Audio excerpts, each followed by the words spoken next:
Viva Voz, com Vera Magalhães.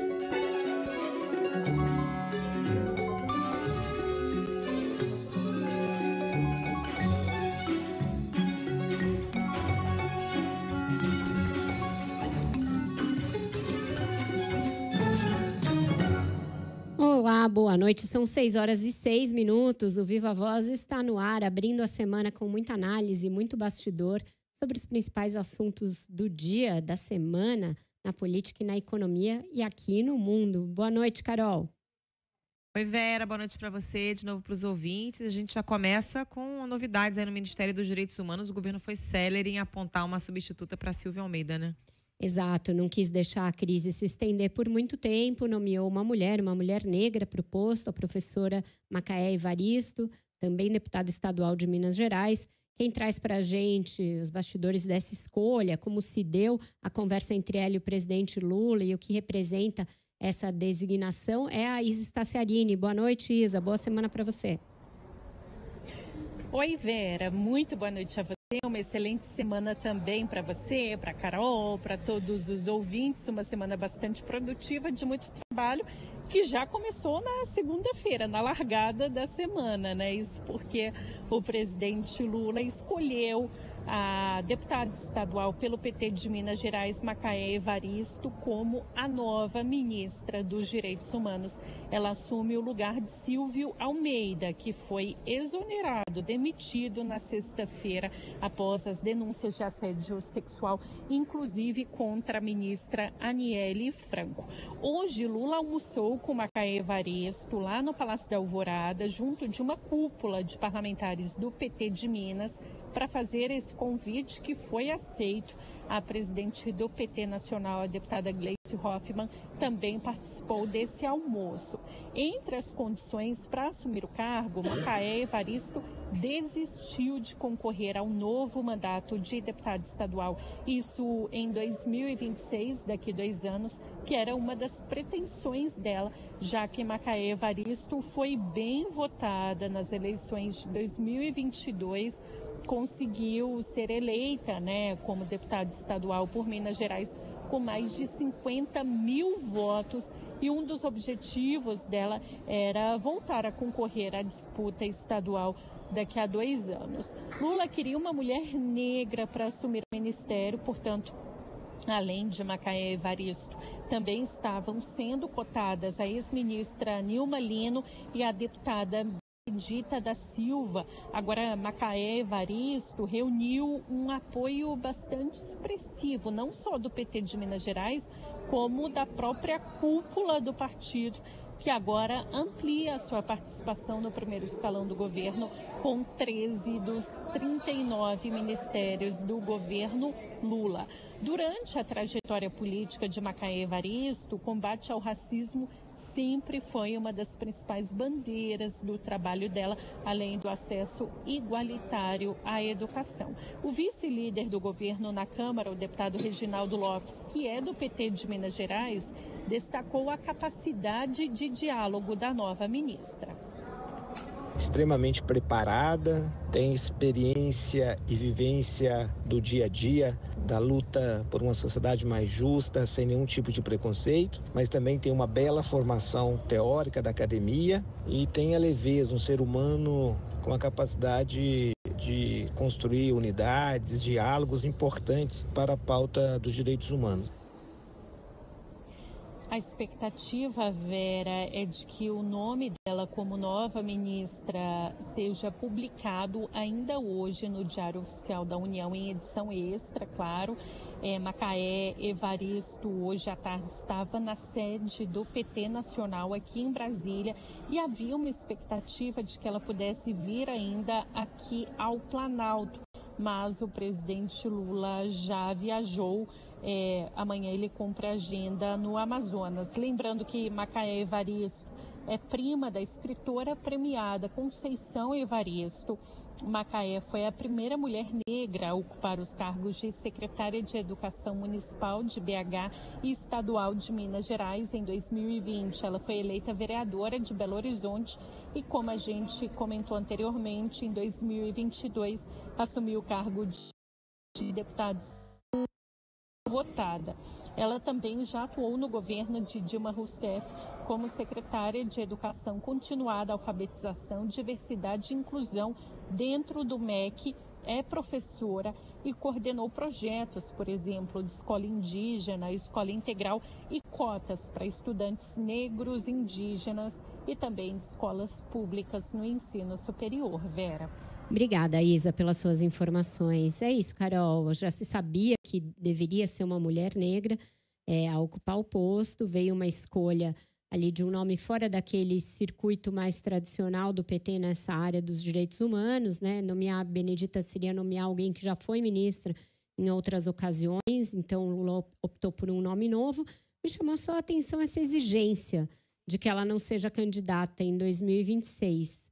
Tem muitos deputados, muitos senadores no governo, muitos que têm pretensões, inclusive, a ser governadores daqui a 2 anos. Não acredito que essa exigência vai ser feita a nenhum deles, inclusive os vários integrantes de partidos do Centrão que estão no governo. Tudo bem, eu compreendo. Tiveram mais tempo para ficar na pasta e ela vai ter apenas esses 2 anos e poucos meses. Mas vamos ver agora, por exemplo, na mudança de cadeiras na Câmara e no Senado. Será que não vai ser nomeado ninguém ministro? E será que vai ter essa exigência para todo mundo? Será que quem perder eleições municipais não vai ser nomeado ministro, como já aconteceu em outras ocasiões? Será que vai ter vedação para ser candidato? Achei uma exigência meio sui generis, me chamou a atenção. Do ponto de vista da missão dela, tem uma missão compartilhada aí com o Ministério da Gestão, da ministra Esther Dweck, que inclusive ficou ali interinamente enquanto a crise durou, que é de apurar a explosão de casos de denúncias de assédio nas várias ouvidorias aí do governo, que estão sendo apurados também pela Controladoria Geral da União.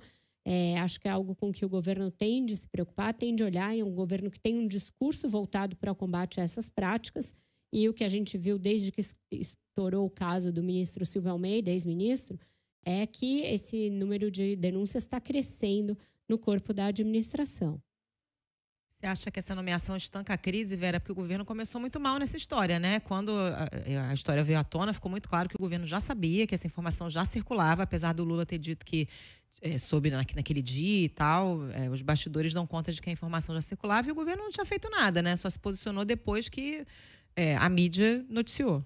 Eu acho que vai depender de como as investigações forem conduzidas de agora em diante e como for montada uma estratégia de combate a essa prática de assédio moral, assédio sexual dentro do governo, porque um governo tem que ser condizente com aquilo que ele prega para o conjunto da sociedade. Então, se a gente tem, com esse caso, um escancaramento de que isso estava descontrolado dentro do governo, tem de ser montado um plano de ação e ele tem de ser efetivo de agora em diante.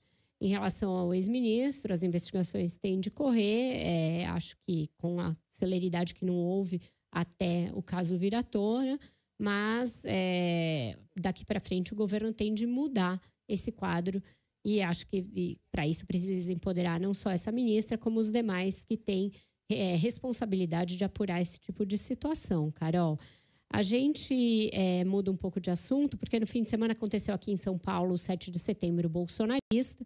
Estava já previsto que ia ser um ato para criticar os ministros do Supremo, pedir o impeachment do ministro Alexandre de Moraes. Isso realmente aconteceu. E a expectativa do Bolsonaro e de seus aliados é que isso leve a uma série de ações em Brasília. Quem traz para a gente o que tem de movimentação nessa área e também o que deve ser votado nessa que é a última semana do esforço concentrado antes das eleições é a Milena Teixeira, já está na linha com a gente. Boa noite, Milena.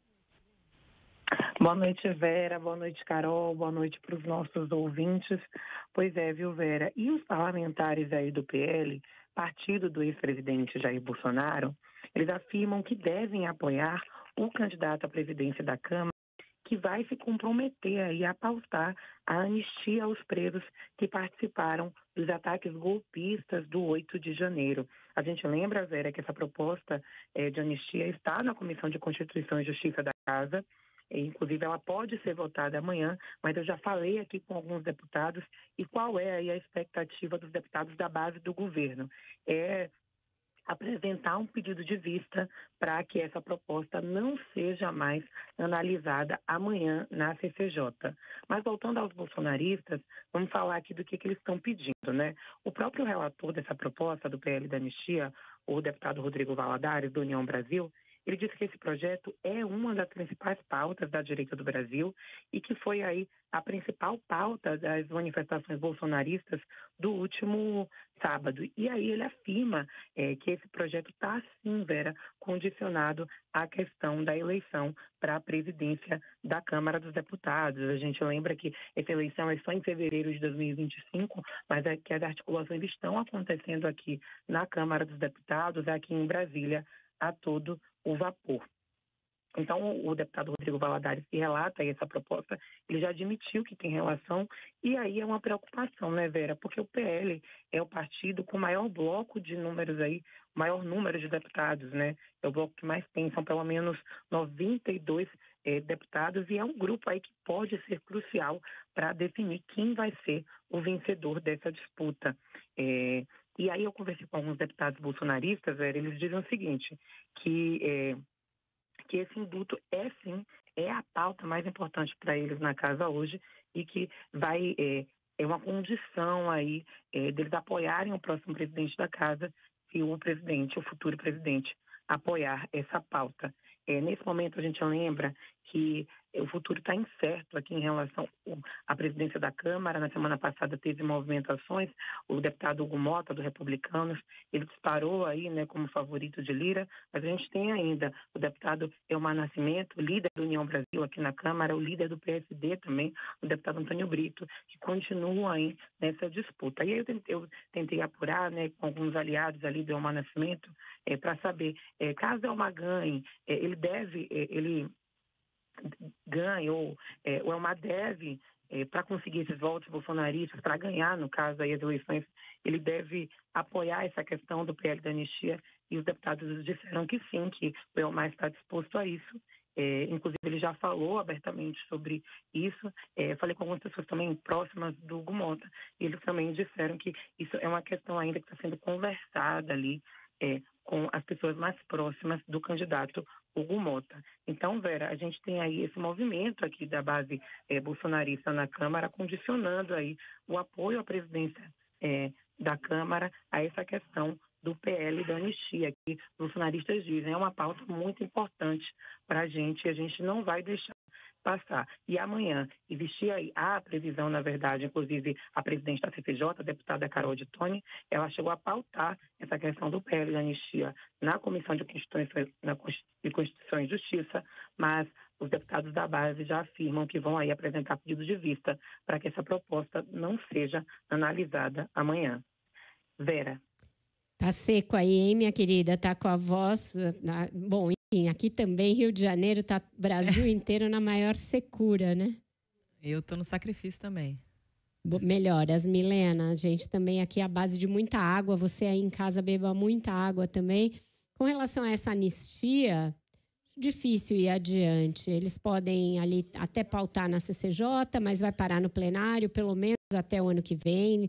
O Lira acho que não vai mexer nisso antes do próprio presidente, e o tipo de compromisso que se está fazendo tem que ser muito cauteloso, porque senão o candidato que topar isso perde o apoio do governo, e aí a disputa pode deixar de ser tão previsível como ela está. Eu acho que muitos podem ali no gogó falar, claro, apoio, eu estou com você, mas depois não vão colocar para votar esse tipo de proposta, porque ela se contrapõe diretamente aos ministros do Supremo. Ninguém também quer comprar uma guerra aberta assim com os ministros. E quando ele se fala anistia para o 8 de janeiro, ninguém está preocupado com os presos ali comuns. Está preocupado para quando vier o inquérito dos atos antidemocráticos e o que for acontecer com o próprio Bolsonaro, com seus ex-ministros, com eventuais ex-comandantes militares que venham a ser responsabilizados. Então, esse é o foco da preocupação, é isso que move todo mundo aí à Avenida Paulista a fazer esse tipo de ato. Depois, no intervalo, a gente até vai voltar a falar desse ato sob o ponto de vista das eleições aqui de São Paulo, mas antes do nosso intervalo, a gente ainda volta a Brasília com a Samantha Klein, porque um outro assunto que está ali mobilizando o governo é o recrudescimento da tensão na Venezuela. com ali muitas medidas e sanções tomadas pelo governo contra opositores e o Brasil meio catando cavaco nessa crise. Boa noite, Samantha. Boa noite, Vera e Carol. Olha, com o fim do cerco à embaixada da Argentina em Caracas, que realmente isso acabou elevando o tom da crise, inclusive a preocupação de embaixadores e outros integrantes do governo brasileiro, a avaliação de diplomatas aqui do Brasil é que esse tipo de ação por parte da ditadura venezuelana fere acordos assumidos pelo governo de Nicolás Maduro com o Brasil quando o país aceitou responder pela representação argentina em Caracas. O governo brasileiro também pretende repassar a custódia dessa embaixada para outro país da região, até para tentar amenizar, digamos, a temperatura dessa crise. Nesse mesmo sentido, o Brasil e o presidente Lula ainda devem elevar o tom de críticas contra Maduro, mas sem chamar embaixadores para conversas ou convocar de volta esses embaixadores brasileiros na Venezuela, o que poderia trazer uma elevação ainda maior do tom dessa crise. O foco agora, Vera e Carol, é manter a inviolabilidade desse prédio, que é uma representação da Argentina na Venezuela, enquanto avançam essas negociações para que um novo país assuma, portanto, essa representação. Diplomatas ainda ouvidos pela reportagem avaliam que o Brasil assumiu obrigações de proteger a inviolabilidade da representação argentina, assim como a integridade física das pessoas que estão por lá. No fim de semana, o presidente Lula, inclusive, conversou com a secretária-geral do Itamaraty, a embaixadora Maria Laura da Rocha, e também com o ministro Mauro Vieira. Maria Laura foi pessoalmente ao Palácio da Alvorada, foi bem cedinho essa reunião, 8h30 da manhã do domingo, enquanto o chanceler Mauro Vieira, que está viajando, ligou para o presidente Lula para tratar desse caso. Por isso que ficou firmada essa ideia. Bom, a gente tem que buscar um novo tutor para essa representação argentina no Brasil, em Caracas, na Venezuela. E em outra frente, o governo federal está estudando como atuar diante da crise dos imigrantes, porque aumentou muito o número de venezuelanos chegando em Pacaraima, cidade de Roraima que faz fronteira com a Venezuela. Depois das eleições em julho, de 500 a 700 venezuelanos chegam diariamente na triagem de Pacaraima, segundo fontes do governo estadual. Antes desse pleito, eram cerca de 300 pessoas por dia e boa parte dos cidadãos venezuelanos já chega com passagens ou planos para seguir viagem para outras capitais, às vezes para Boa Vista ou principalmente outras capitais como São Paulo ou até mesmo outros países. No entanto, o problema ali tem acelerado, tem recrudescendo ali a falta de abrigos para essas pessoas aí vem sendo uma preocupação. E a Operação Acolhida, que é uma força-tarefa do governo brasileiro e da ONU, deve abrir mais abrigos em breve para acolher esses venezuelanos. Vera e Carol. Samantha, muito obrigada pelas suas informações. Uma crise grave que o governo está tendo dificuldade em manejar. Essa decisão de impedir que o Brasil continuasse responsável pela embaixada da Argentina é uma violação aos direitos ali firmados em todas as convenções internacionais, as regras diplomáticas, e o Brasil está vendido no lance porque não quer romper, não quer trazer a sua própria embaixadora de volta, não quer dar o passo seguinte, mas eu acho que vai ser forçado a dar nos próximos dias, Carol. A gente vai fazer o nosso intervalinho aqui, depois vai para o Repórter CBN e volta com mais Viva Voz, e aí falando de eleições. CBN, eleições 2024.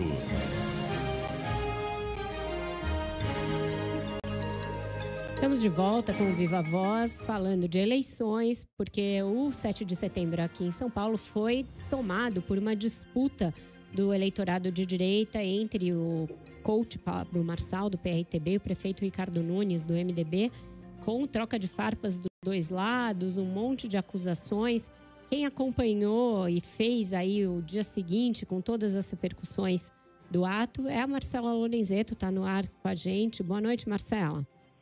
Vera, boa noite a você, a Carol, a todos que nos acompanham. Pois é, após ter sido impedido de subir do carro de som Peixato, 7 de setembro, na Avenida Paulista, Pablo Marçal criticou o pastor Silas Malafaia e disse que Jair Bolsonaro se curvou ao comunismo em São Paulo.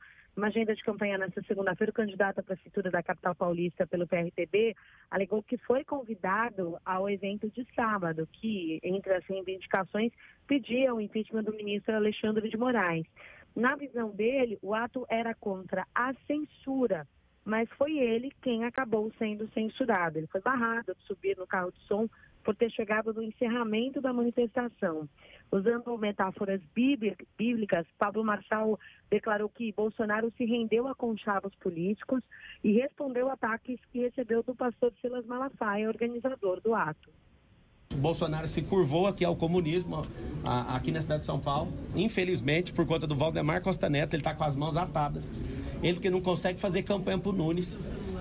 O que eu vejo? Eu vejo que o Eliabe, que é o Silas, ele se levanta para me desmoralizar.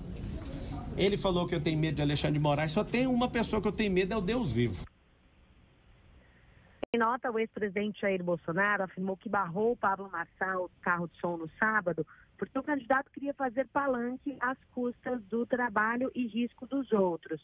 Bolsonaro ainda classificou o episódio como um lamentável incidente e disse que os outros candidatos presentes, Ricardo Nunes, do MDB, e Marina Helena, do Novo, tiveram conduta exemplar e respeitosa. E apesar de ter chegado junto com o ex-presidente e com o governador Tarcísio de Freitas, o prefeito Ricardo Nunes ficou apagado no evento, viu? Bem tímido ali atrás de apoiadores e dos parlamentares bolsonaristas. Ele não discursou, também nem fez nenhuma aparição pública no trio, não acenou para a população que estava embaixo na Avenida Paulista. A única menção a Nunes foi um trecho de uma música que citava a presença do prefeito da periferia, que é um dos termos que ele usa na própria campanha. Numa agenda nesta segunda-feira, Nunes falou com a nossa reportagem, falou com a Gabriela Rangel, ele minimizou a distância do ex-presidente, inclusive durante a campanha, e comentou também o encontro dos dois antes deste ato de sábado. É que ele tem uma atuação, né, a nível nacional, tá andando o Brasil inteiro, a relação é super boa. O que a gente tem é esse personagem que surgiu, né, do Pablo Marçal, de querer induzir as pessoas a achar que o presidente o apoia. Acho que agora definitivamente cai a máscara dele, né, ficou muito mais claro, muito mais transparente, límpido, comprovado. E o presidente Bolsonaro foi muito contundente em repudiar aquele tipo de comportamento. Ricardo Nunes é oficialmente apoiado por Bolsonaro, mas o público bolsonarista tem abraçado, pelo menos grande parte desse público tem abraçado a candidatura de Pablo Marçal do PRTB. Aí agora mais tarde, nas redes sociais, Vera, Marçal pediu que os eleitores não cobrassem Bolsonaro porque ele está num acordo fechado com o Valdemar Costa Neto, a quem chamou de aquele do mensalão, e ainda respondeu aos seguidores afirmando acreditar ter chances de uma união com o ex-presidente para fortalecer a direita. O pastor Silas Malafaia também publicou um vídeo nas redes sociais chamando o ex-coach de soberbo e lacrador. E aí Marçal rebateu, dizendo que Malafaia fez trabalho relevante como pastor no Brasil, mas que como político ele só dá fora, Vera. Obrigada, Marcela, pelas suas informações. É isso, Carol, ali a direita dividida, essa discussão entre os evangélicos, que por enquanto ainda não abalou a votação do Marçal. Vamos ver, tem rodada Quest essa semana, mas ele continua sendo o mais votado entre os evangélicos, embora numa distância pequena para o prefeito Ricardo Nunes, segundo o Datafolha, e muito com a preferência do eleitorado bolsonarista. Vamos ver se isso começa a refluir com a entrada mais incisiva do Tarcísio e do próprio Bolsonaro na campanha, né? Acabou o amor, né, Vera? Até em quem estava ali presente ao ato, o pessoal do Pablo Hortelado foi ouvir, a maioria acha que o candidato que mais se alinha com o bolsonarismo é o Pablo Marçal. Então, vamos ver como é que a coisa evolui, né? Ver como eles vão manejar isso. Agora a gente faz um giro na campanha do Guilherme Boulos, que está no tríplice empate ali na liderança na Prefeitura de São Paulo. Quem tem as informações do dia da campanha do candidato é a Malu Mões. Boa noite, Malu. Boa noite, Vera. Boa noite, ouvintes. O candidato do PSOL à Prefeitura de São Paulo defendeu a atuação do governo Lula sobre as denúncias de assédio sexual contra o ex-ministro Silvio Almeida. O ex-comandante do Ministério de Direitos Humanos chegou a subir no palanque do candidato em um comício com o presidente Lula em agosto. Hoje, Boulos evitou opinar sobre o caso, apontando desconhecer todos os fatos, mas defendeu as propostas da candidatura dele para combater violência de gênero e racismo. O presidente Lula determinou uma investigação da Controladoria Geral da União, que está fazendo. Essa investigação tem que ser feita e apurada com rigor. Nesse meio tempo, se optou pela saída do Silvio Almeida do governo e, em qualquer caso em que haja uma denúncia de assédio, violência sexual, do que quer que seja, tem que se ter o respeito e acolhimento às vítimas. Isso está sendo feito por parte do governo federal. Eu aqui, como candidato a prefeito de São Paulo, só reforço os meus compromissos no combate à violência contra a mulher, uma política antirracista vigorosa e forte. Vera, a declaração foi feita nesta segunda na sabatina do jornal Folha de São Paulo e do portal UOL.